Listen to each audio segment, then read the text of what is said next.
আজকের বড় খবর, আফগানিস্তানের ইতিহাসবাহী বাগরাম বিমান ঘাঁটি নিয়ে নতুন উত্তেজনা। যুক্তরাষ্ট্র ফের ঘাঁটিটি ফিরে চাইছে বলে দাবি করেছেন মার্কিন প্রেসিডেন্ট ডোনাল্ড ট্রাম্প।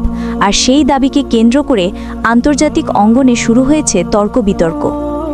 সম্প্রতি সোশ্যাল মিডিয়ায় ট্রাম্প সতর্কবার্তা দিয়ে বলেছেন, যারা বাগরাম ঘাঁটি নির্মাণ করেছে অর্থাৎ যুক্তরাষ্ট্র যদি ঘাঁটিটি ফেরত না পায় তবে আফগানিস্তানের জন্য খারাপ কিছু ঘটতে পারে। যদিও তিনি স্পষ্ট করে বলেননি সেই খারাপ কিছু ঠিক কী হবে। ট্রাম্প ও তার নিরাপত্তা টিম মনে করছেন বাগরাম ফিরিয়ে পেলে ওখান থেকে চীনকে নজরদারি করা, আফগানিস্তানের বিরল খনিজ সম্পদ কাজে লাগানো, ইসলামিক স্টেটের বিরুদ্ধে কার্যক্রম চালানো এবং কূটনৈতিক সুবিধা পুনরায় চালু করা সম্ভব হবে।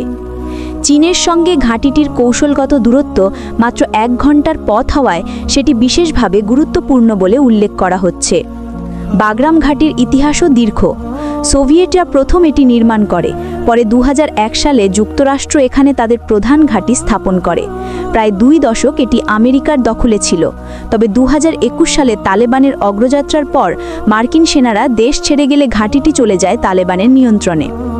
তবে ঘাঁটিটি পুনরায় নিয়ন্ত্রণে রাখতে হলে আফগানিস্তানে মার্কিন সেনা মোতায়েনের প্রয়োজন হবে বলে ধারণা করা হচ্ছে।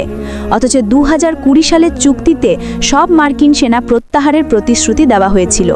তাই সেনা ছাড়া ঘাঁটিটি দীর্ঘমেয়াদে কিভাবে পরিচালনা করা হবে সেটি এখনও পরিষ্কার নয়। অন্যদিকে ট্রাম্পের বক্তব্যের পর তালেবান সরকার পরিষ্কার জানিয়ে দিয়েছে, আফগানিস্তানের 1 ইঞ্চি মাটিও কারো হাতে তুলে দেওয়া হবে না। প্রতিরক্ষা মন্ত্রণালয়ের কর্মকর্তারা জোর দিয়ে বলেছেন, দেশের সার্বভৌমত্ব নিয়ে কোনো চুক্তির প্রশ্নই আসে না। বাগরাম ঘাঁটির ভবিষ্যৎ তাই এখনও অনিশ্চিত। এটি শুধু একটি সামরিক ঘাঁটির প্রশ্ন নয়, বরং আঞ্চলিক নিরাপত্তা, ভূ রাজনীতি ও অর্থনৈতিক স্বার্থের লড়াইয়ের সঙ্গে জড়িত। সময় বলে দেবে এই উত্তেজনা নতুন সংঘাতে গড়াবে নাকি সমঝোতার কোনো পথ খুঁজে পাওয়া যাবে।